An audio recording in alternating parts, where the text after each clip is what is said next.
Welcome to Human Potential at Work, the show where we explore social impact, inclusion, and empowerment of everyone, including persons with disabilities. Your host is Debra, CEO of Rue Global Impact and co-founder and chairwoman of Billion Strong, an identity and empowerment organization designed to bring billions of voices of persons with disabilities together. To join the global community and to donate to the cause, visit billion-strong.org. That's billion-strong.org. And now, on to the episode.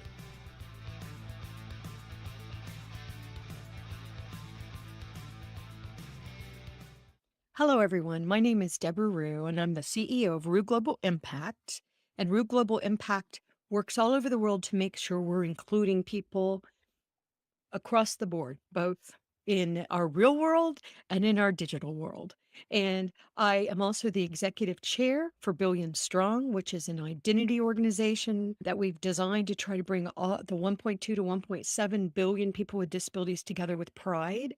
I'm also one of the partners at Access Chat, which my co-partners, my co-host are Neil Milliken and Antonio Santos, both that work for Atos. And that is where I met my guest today, Beatriz. And I'm saying her name American. And so she's going to be kind and she's going to actually say her name, all three of her names correctly.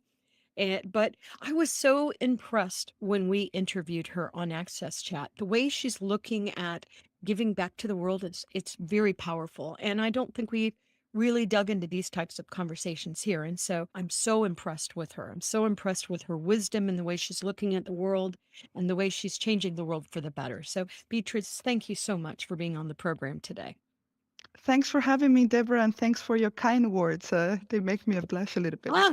But I really do believe them. I'll start off by doing a quick visual description for anyone that can't see or maybe listen to this by podcast. But I am a middle-aged woman, closer to an elderly woman these days, with gray hair, with purple streaks through it. I have a really, I think, cute little necklace from my great-grandmother, and I'm very interested in supporting my grandmother energy these days. And we could do it with fun little things, fun little trinkets. But I also am wearing a black shirt with white flowers on it. Beatriz, will you please tell us how to say your name correctly? And also, do you mind telling the audience a little bit about your background? Because I'm really fascinated with your background, and it's such a needed part of the conversation. I don't see others having it. Hi, my name is Beatriz González Mellídez.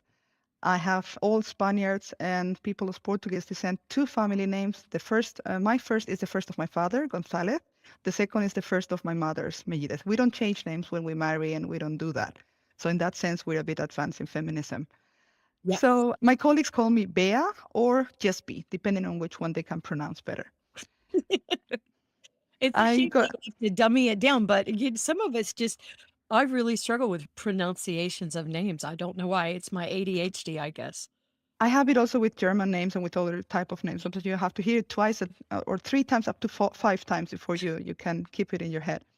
So I feel it. Don't worry. I don't take it personal. The main thing is that people call me whatever they want to call me, but with love. That's what I will say, it with love, and I will reply. Also to a hey you, it's also good. I am an inclusive experience professional based in Cologne, Germany for already 12 years. I come from Spain, in Madrid, and I am a certified professional in web accessibility. That's the acronym is CPWA, which is both WAS and CPAC. And I'm also a user requirements engineer, so that the acronym is CPUXUR, which I'm horrible with acronyms, I have to say it, because once you speak more than one language, they're already difficult in one language, and with more languages, it gets even worse. Wow. So when we met, I was working for Sinesrata, which is an Accenture interactive company, as a principal product designer. And in the meantime, I moved to Atos. So now I am the head of accessibility and digital inclusion in Central Europe. I didn't even know I was going to be working there when we met. So I know, isn't that funny? Yeah, but Neil Milliken, I don't know. I love the way he thinks. I love the way he's putting these teams together. I'm fascinated with it because I believe this is the future. We need leaders like you in these conversations. And often I know, especially here in the States, we're just looking at accessibility in such a small way. And it's not. It is nuanced. It is gigantic. So the part that you're bringing into the conversation, I think, is really powerful. And it's, like you said, about languages, right? You speak multiple languages. So I Yeah, think sometimes you have to speak the language of the CEOs or the decision makers in order to sell it. So it's a bit, I'm not a salesperson, but in this case, because I believe in what I'm doing, I think it's easier to I sell. I'm not selling any fake things. So I'm trying to be honest and I acknowledge where we're lacking and we're working on it. We're walking the talk, as you say in the States, one step after the other. Sometimes there's a setback, but you only hold your position, not to go back and then continue when there's a better weather around yourself. And that's such a great point. It's such a great point. And we also have to keep reminding everybody we haven't completely figured accessibility out. But as you're saying, B, we have to try.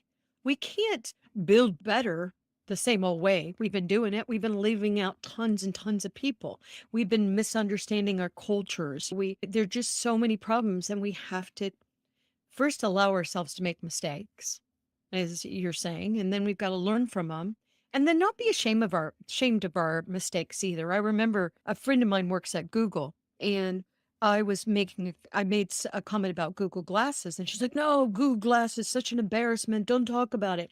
I said, Google shouldn't be embarrassed because we have to start, and then we learn from each other. And I appreciate that they started and they right out of the box were trying to make sure it worked for people with disabilities. So I really appreciate Google's efforts, and the market has grown because of their efforts. So I totally agree with you there.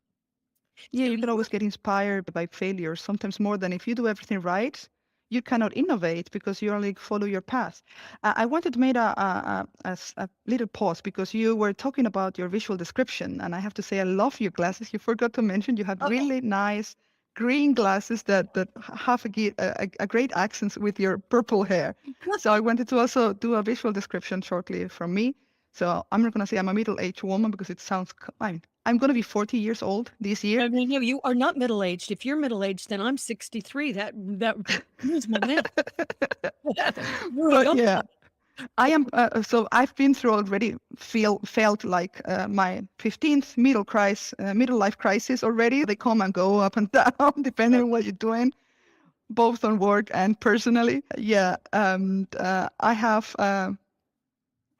so shoulder length hair. When I was living in Spain, it used to be blonde. Now I guess it's brown because I don't see the sun so much when I'm living in Germany. And I have glasses, thick glasses, reduced 3 or 4 times so that they don't weigh so much. And I'm usually wearing a smile. I try to wear a smile as much as I can and play the Spanish card that everyone relates Spain with party and fun. So I try to use that also at work because when you work with users, sometimes you need to break some walls in order for them to tell you how they feel about interfaces, how they feel about your product, and not just try to tell you all the good stuff and not tell you also the bad. So I try to use these cards also to reach people a bit better. Which is one reason why you're such an amazing person, because we have to have empathy for each other, and we have to try to make it easier. Things are really hard right now. Yesterday, I went to the dentist and I just had a cleaning, which is good, yay. But it's also springtime in Virginia, and the dentist had laid me backwards, so it was easy for him to work on my mouth.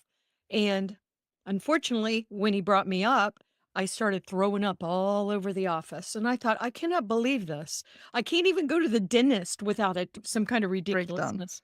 Yeah, it's just right now, things are just so hard for everybody. And we have little crystals in our ear, and because of the backward movement and the position, It it had an effect. knocked the crystals out of my ears, and then I didn't have balance, and I started throwing up, and it's called Meniere's disease, but I Oh don't yes, think I know that. yeah, but whoa! So it feels like these days, I just never know what I'm navigating into. I used to think I knew. Yeah, I guess that was naive, but so being kind and really caring about other people, which was one thing that I really got very quickly about you, and I thought, "Boy, you are the real package." But I know that people want accessibility to be easy. We just want to throw an overlay on it and we're done. And we were shortcutting everywhere. I try to explain to people how complex this is and nuanced. And if you build it in to the core of everything you're doing, you're going to have such a better chance. And as you said, B, you'll make mistakes, but people will be more willing to give you a break because they know you're trying. And so, do you mind just telling it? Because where you've gone with your career, I don't see other people, how you've tied it into the languages. And I'm just fascinating with the way you were looking at this. And I think Atos and Neil Milliken are very smart to have brought you on board too, because you are just really an asset to the world, I think. So let's talk a little bit about that. So yes, I get also imposter syndrome kicks in every once in a while. So Women too. Women do that. So no, you are brilliant and your voice is very important. So tell that little voice in your head to go away. yeah, no, this is my first official accessibility role. I've been doing things for accessibility my whole career, but I never had support from the top management. So for me, it's also a new thing that I'm learning to live with. I'm also trying to support different colleagues in different areas. So you were mentioning that these times are hard for everyone. So I lead the German UPA, that is the user experience usability professionals in Germany. So I lead the accessibility working group. And we had some people talking in the leaders meeting that after 3 missed appointments, they were going to remove the membership of the working groups. So I had to say, no, wait a second, we cannot really do that. For example, in my working group, there's people who have different disabilities that have been going through special rough times. The pandemic has been rough for everyone. Right. A lot of people have discovered disabilities even though they thought they didn't have any. And because of being under so much stress, and so I think there's a lot of empathy also going on in that area. But I had to bring out to the attention that maybe we cannot be there present right now because we have other things going on around us, and either with ourselves or with people very close to us. And we had to bring that to the attention. I'm not going to do that. Of course, I want people to come and work because it's a working group. So it's Right. meant for us to work together. But if we cannot do it now, maybe we can do it in a couple of months or next year. So I'm giving a bit of a more flexible chance for everyone to be able and not to have to excuse themselves. Some people, when I wrote about the things that were going on, I was like, no, please let me be part of it. I don't want to miss it. No, don't worry. Take your time. Come whenever you can. And I love that you're thinking about it. Once again, I just went and got a cleaning at the dentist and I wound up being off all day from work because I was throwing up. So I was like, what? I'm too busy. Too bad. But then you have other days that you are in focus mode and Right. you can get done in 12 hours. Maybe you don't even remember to stop working and you get done there, the work for 2 weeks. Yes. Yeah. Oh, I so agree. I so agree. And that's why, once again, I love that you are in this leadership role. And Beatrice, will you also tell us a little bit about what you were doing before you came to Atos? Yes, so I have a past, have a mixed past. Some people used to call my work life, a bit of a unicorn. So I've worked as a designer, but also as a front-end developer. So when I came to Germany 12 years ago, almost 13, I couldn't find a job in UX or design. And then I had to decide between graphic design or front-end development. I am not so much of a graphic designer, and front-end developer paid more. So I have to be honest there. I went for the money and sold my soul, but it was for a good purpose, right? So I started working as a front-end developer, and I was apparently a good front-end developer. So when I would try to move back to user experience and I started seeing the roles in UX coming to Germany, people didn't believe I could be a good user experience person because so I had good records, good recommendations. So they was like, no, you cannot do that. But I got a chance with an American company called Pegasus. Started the German UX team. I was the team of 1 in Germany and the region.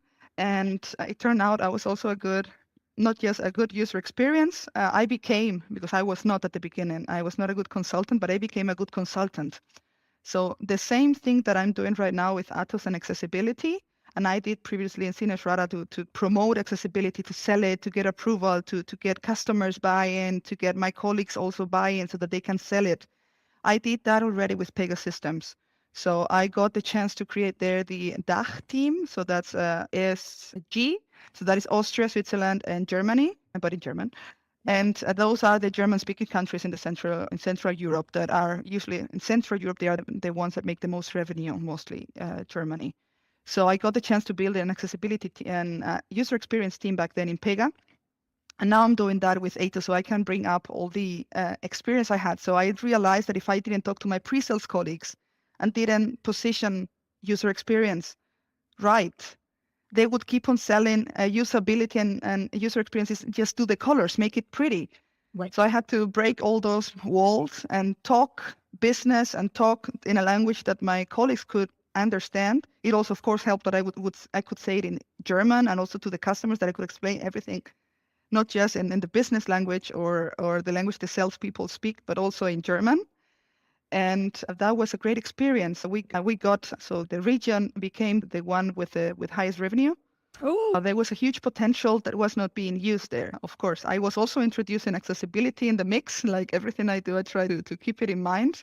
But I was then a user experience person. And even though I got to do some specific accessibility projects within Pega, my focus at the time was more like the whole holistic experience. So if you don't have usability and you cannot use it, you also cannot access it. It's all linked. So when I learned back in Spain in the 2008, I think it was, so I learned about usability, but the course name, so I did at the University of Alcalá de Henares, that's one of the oldest universities in Spain, and the course was called Accessibility and Usability of Web Contents. okay. So I learned there ages ago that there is no usability without accessibility. Great. First, you need to access, and as much people that no designer wants to design for a very small niche of people. Right. So you need to design for the wider audience because you want your babies to be available for everyone. You want to share your. I want to make a comment, B, about something else you said, that whenever you wanted to go into UX and accessibility, they're like, no, you're a great front end designer. You're great at that. I also had those kind of fights in my career. And I remember there were times, because I was in the banking industry for a lot of my Oh. career. My son used to make fun of me, and I would say, what are you going to be for Halloween? He'd say, I'm going to be a mortgage banker. I was like, oh, okay, Mr. Smart. They're scary. I know. But I was in charge of training and technology at a very big bank. And this thing came along called the internet. And I really wanted to get involved. I thought it was going to be so cool. But they looked at me and they're like, no, you're a training manager. And so I thought, oh, you have now decided that I will be that for the rest of my career. And so I left the company. So those of you that are listening to this, understand, you're bright people. We are not going to let you put us in boxes. We're going to leave. And during this time of the great resignation, where the younger people are saying, I'm not going to work for you if you're not, please don't be a bad player. Please don't do bad things to people in the world. But at the same time, let me bring to you what I can do. And I think Neil does a very good job with his team on that, and I appreciate him for that. But I'm glad that you said, okay, I'm going to do it anyway. And I imagine, because I also programmed B, and I did it for 6 years and I was good at it, but I hated it so much. But at the time, when I did go more to the user experience, I was able to talk to the technologists. And at the time, there was this big gap between the IT people and the management people, and I was able to bridge that gap. I think there's less of that now, but at first it was bad. And the technologists were deliberately trying to keep everybody in the dark. It's just interesting for me to hear you walked in a very similar situation. And as women, I think it's part of how we disenfranchise women, but just wanted to make that comment too. So, and Yeah, I that is. know Pegasus. Pegasus is a good company. Yeah, we have we have this thing like othering, like it's the us versus the others. Oh, And we have that in all things in life. Like people are scared about what they don't know. For me, it was amazing because I could talk to the developers and I could talk to the designers. It was also very neat on the other side because when the developer says, no, that cannot be done, I could tell them, hey, give me a minute, click, here you got. Now you learn something new. Go ahead. yes. Let me show you that it can be done. Yes. I wasn't going to ask you this question, but I'm going to now because of what you were saying. But one thing that I continue to see in large, complex corporations, so these Atos is a billion-dollar corporation, and they have people located all over the world. Their headquarters in France. But one thing that I think the accessibility field continues to not understand is the complexity of a gigantic corporation. I know a lot of people think there's buckets of gold everywhere. That's not true. But the reality of putting it all together with such a big organization, these big organizations, that is something that you can't just throw a little overlay tool on and you're done. And so I was just wondering if you would address that a little bit. And I will tell you, the big corporations, they understand this, but they do not feel that the vendors understand this complexity.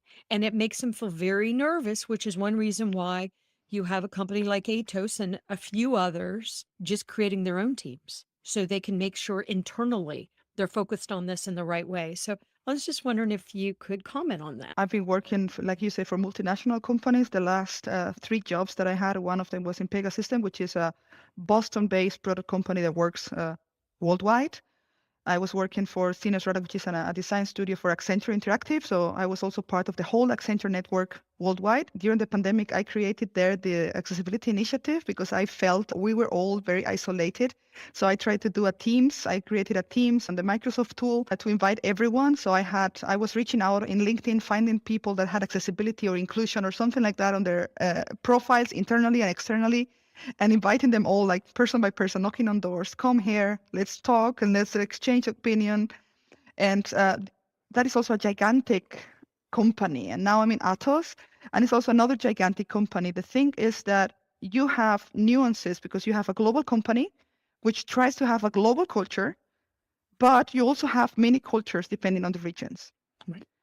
And you have to be conscious about that. So I've been 3 months on the job, and I'm still learning how the German culture works within Atos. So it's like I've been in Germany for 13 years, so I already know something about German culture. I have a German husband and 2 half Kartoffeln, so 2 kids that are half German and half Spanish. And Atos as a corporation, or Sinus-Rada as a corporation, as a design studio, had their own culture. Sinus-Rada within Accenture Interactive was another culture. Accenture Interactive within Accenture Global was a different culture. You need to be open-minded, open your ears, open your eyes, listen, look, observe, and see how you can move yourself better. So right now, I am in the discovery phase of my role. So I'm trying to discover what is the situation we have, what actions I can take to get the more results. So to take effective steps towards the solution that can help my colleagues, my company, and my customers as a whole, which is not an easy task. And so I'm used more to move within an accessibility, a user experience like discipline, leadership. And I'm still trying to learn how to work in a head of specialty. So I have to do with a lot more politics, which is not my strongest point, I have to admit. But I'm usually too honest and too transparent for Well, internal politics. I have to admit that. and So yet, I think we have to do that now. I think after we're still living through this pandemic and everybody got sent home right away, and it's, oh yeah, I know, welcome to our worlds. But I think politically, and I agree, and it's all the egos and stuff we have to deal with. But I think it's the point now where we need to be very transparent. And we need to be honest, even if we hurt others. I don't know why it would hurt your feelings. You check your egos at the door, but I don't think there's ever been a more important time than you need to check your egos at the door. But I've worked for major multinational corporations for 25 years of my career before I became an entrepreneur. So I hear what you're saying, Deborah, but the reality, if that is my boss's boss acting like that, I have to protect myself. And sometimes cultures don't allow us to be as transparent as we would like to be. I'll tell you another thing that always bothered me about some of the big companies I worked for was that there were employees that didn't really always have the best heart of what was right for the organization too. And they're paying me, they're a big bad corporation, but no, corporations are made of people. So what are we doing to protect our customers? What are we doing to protect our coworkers? And that's one thing I think you are very gifted at. Maybe you're not gifted at being a fake politician, but you're very gifted at empathy and pulling people together and listening and learning, because we're all listening should all be listening and learning. Nobody knows it all. Nobody does. If anybody tells you they're an accessibility expert, I would back away because it's changing so fast. I have a lot of experience in accessibility, but I need to learn from you and understand. And now we're building the metaverses and Internet 3, and it's very complicated. But I think a lot of the complication does live in the gigantic organizations, and it's so hard on the moving parts. And that's why you have to create what you're creating, really a plan, a community, a culture. But you know what? The thing that I'm using, I think that's the most helpful in my career, is that I learned how to understand the user, how to respect the user. There's no stupid users, there's only bad designs. So if I am not getting the feedback I need to get from my colleagues, I'm doing something wrong and I need to rework my strategy to try to gain their trust. I need to understand their needs. And then we can work together on getting both of our needs fulfilled. Because if only one part is getting all the energy and the other one is getting all the credit, or like this type of games that sometimes happen in big corporation, also Yep. within families. We also have in the family sometimes somebody that is whatever they do the best, and some other people that they have a bad signal, and then whatever they do, everyone is going to interpret it in a wrong way. So it happens also in many groups. So imagine if you have millions of people, or I'm not million, wait, worldwide we're millions of people involved, but in corporations is thousands and thousands of people. Yeah, I agree. I just think these days we all have to be a little kinder, a little nicer, but I also think we need to be more deliberate. So I know there was this one group that said that they really wanted to support people with disabilities in the SDGs, and they built a portal. And I ask on a public forum when they ask for questions if it was accessible, and it's, oh no, we'll do that later, too expensive, don't know how to. And I just don't think that's acceptable anymore. And so what I said to everyone was, once again, the community of people with disabilities are an afterthought. We're not being included. We're not even being included in these efforts for the sustainable development goals. What? This is ridiculous. But at the same time, I do want to really be honest and say that accessibility can be very confusing, especially when you're talking about all the moving parts. There's just so many moving parts and all of the projects, but it has to be built in right there. But I like the organization. I remember IBM years ago said that they were going to focus on a three-prong. They were going to focus on privacy, security, and accessibility. And I really liked when they came out saying that, because you really do need to care about your customers. And you really do. And even if they don't ask you to make sure it's accessible, I'm hoping that, and I know ATOS does this, that we say, by the way, you should also make sure this is accessible, because that way it's not going to come back and bite you later. Because if you do it right away, it's a lot less expensive if you have to go back and fix it. So are you finding people are listening to you with this? Go ahead.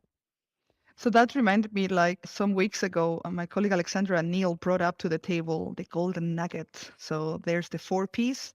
So we have purpose, planet, people, and they added profit, which I think is amazing. But it Because has it's to be not business. And I've heard that before too. I've heard the profit, but if a company doesn't make a profit, it can't employ people. And I'm a small business, and cash flow is nerve wracking, because a lot of people still expect us to work for free because we're doing something good for society. Stop it. Society needs to pay the do-gooders that are making a difference too. And that's okay. I'm working on that. But it really is a huge issue. It's like this, let's rethink the way we're doing these things. How can we blend accessibility to everything we're doing? How can we make sure that you're not using our data incorrectly, and you're not, and I know you're B2B, you're dealing with businesses, but I think that's also such an important point, because you as ATOS can say to your customers and to your vendors providing y'all services and products, we need this to be accessible for all of our customers. And I'm seeing leadership at ATOS. I was seeing leadership with that at IBM when Francis West was our CAO. Not seeing it as much. Maybe it's there, I'm just not seeing it. Another important thing is, though, you got to tell us what you're doing. Now, I happen to know a little bit about what ATOS is doing because I do Access Chat with Neil, but I'm fascinated, and I've actually asked him to come on the show to talk about how he's finding these brilliant people like you, Beatriz. I mean, Oh, I can tell you about that. yes, do. I met him while presenting at Accessibility Club Berlin, I think it was. So we were both presenters remote from home during the pandemic, but that's how we met. And we connected in LinkedIn. I thought his talk was brilliant. I wanted to know more about it and follow him a little bit. I didn't know him before, which is a bit weird because he's been everywhere, I would say, but I didn't got the chance until that moment, or it didn't stick until that moment. And yeah, that was more than 2 years ago. And he was trying to get me ever since. Oh, I know. One reason or another. I was hearing about this famous bee. So I was like, oh, and then we interviewed you and I was like, wow, okay. So I was very impressed with the way you were looking at it. So how do you think you are going to get your hands around those two major markets? Yeah, but like I said, I'm going to start with a three-wave approach.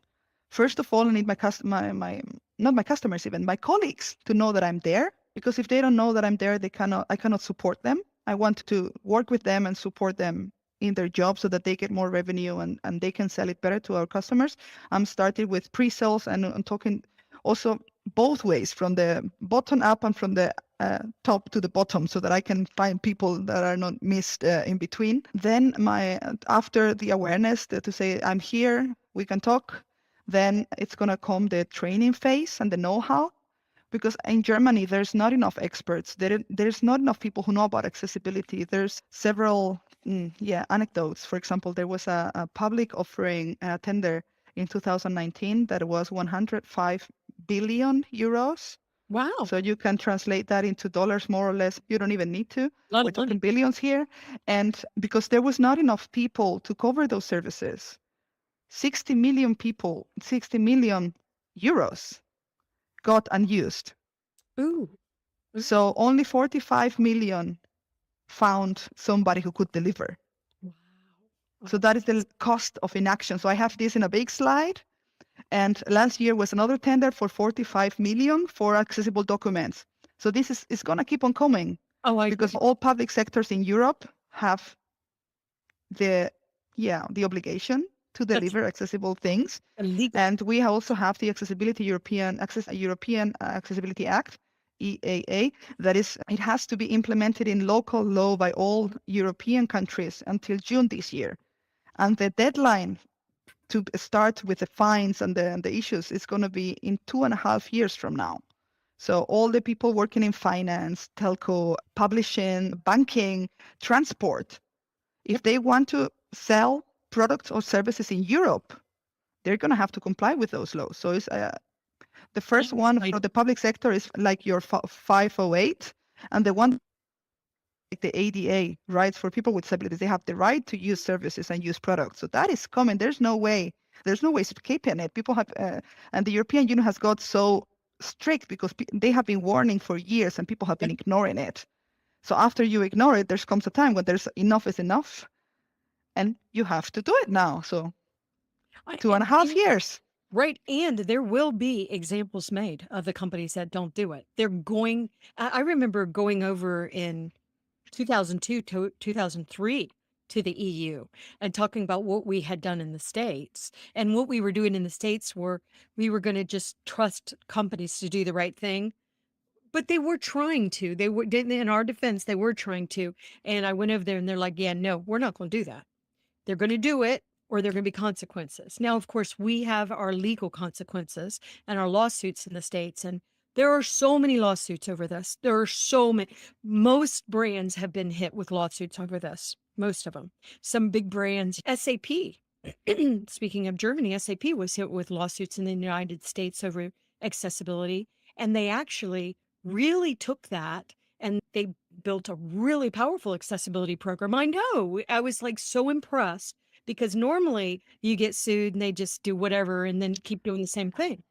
Germans do respect their laws. The Germans, oh, yeah. And I went over and I toured it and I've met a bunch of their people over there, but it started with 2 lawsuits in the United States because of inaccessible HR systems. So it's coming. It's coming. Everybody's got to get ready for it. But how do you Yeah, go ahead. Go ahead, B. I remember my mind was blown. So I was going through Lani Feingold. She's got an amazing website talking about all the legal situation for accessibility worldwide. And I was starting to learn about, for example, Canada, the Ontarians with Disabilities Act. Right. And when I read through it, and it was like 50,000 Canadian dollars, if I'm not mistaken, Yeah. fines per day or portion of a day. I talked to our lawyers and I was like, when I was working in Senior Strata, I said, okay, this means what I think it means. It means that you can be fined 50,000 Canadian dollars per hour I love it. because that is a fraction. It doesn't say what fraction. So it could be a minute, it could be an hour, but it's going to be expensive anyhow. And know, what I'm doing when I'm presenting, instead of, so I talk first about innovation. I talk first about inclusive design. I talk about the business case for accessibility. And then I say, we want to do it for the business. We want to do it for the innovation part. If everyone designs for the average, there's no innovation. And disability, people with disabilities are on the extremes of the bell curve. Also like power users. Things for disability also help power users. Right. And I say, okay, once we've covered that, now I'm going to talk about the laws. And the penalties. And actually, we don't want to sue people. No, but the too much work. Disabilities Act was 1990 we created it. So I'm just really tired as a consumer of hearing that it can't be done because yes, it can. But at the same time, I don't want to trivialize what it takes to get it done. It has to be built into the processes of the organization. It has to be. And you have to have it set up in a way that it can be caught, mistakes can be caught by your QA teams and your testers, but you have to have it set up. And another thing that I often will tell corporations in the United States that are afraid of lawsuits is the courts will also be empathetic with you if you can prove that you've been trying and you've done it. It's a different problem if you have policies and procedures and everything built in your organization to make sure accessibility is included and an employee doesn't follow your guidelines. That's a different problem. That's a management problem. But if you have nothing, then it's on you and you're going to pay and pay. And but if we have to just sue the heck out of all of them or have penalties for you to include all humans, all we're asking is for humans to be included. And as I said before, I was a designer for years, a programmer. I never would design something that not everybody could use. But I didn't also at the time know about this. So I probably was designing a lot of things that weren't accessible, but it was a long time ago. So there's two things to what you're saying. On the one side is the intersectionality. So it's such a wider spectrum of everything. So for example, I don't identify as a disabled person all the time, but I know I have temporary and situational disabilities, and I can acknowledge that. I could say I'm disabled because of the glasses, but that's another thing. But the thing is, like, people who are have permanent disabilities, we cannot also expect them to have the load of having to explain everything and having to do the emotional work on top of what they already have.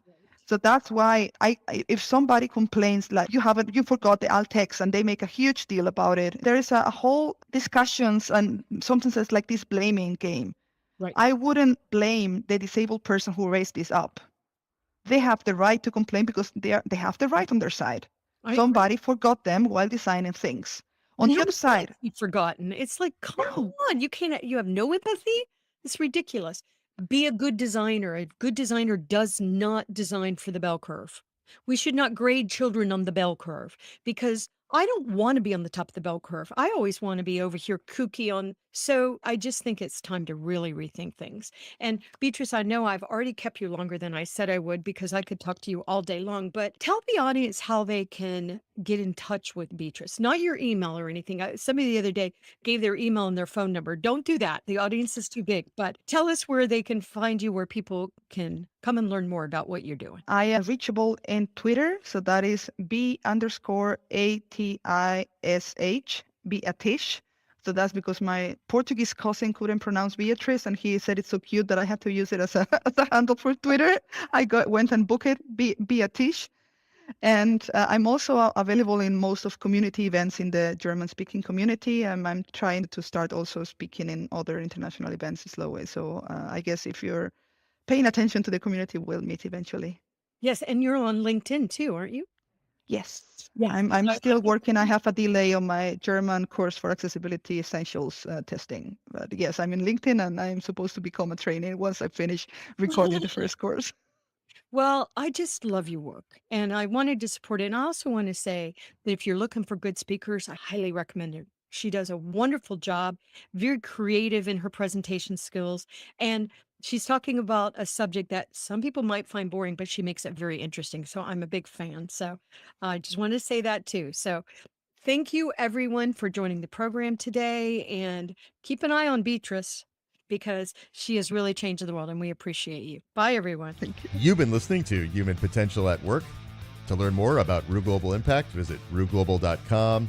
And to learn more about Billion Strong, an identity and empowerment organization designed to bring the billions of voices of persons with disabilities together, you can join the global community and donate at billion-strong.org. That's billion-strong.org.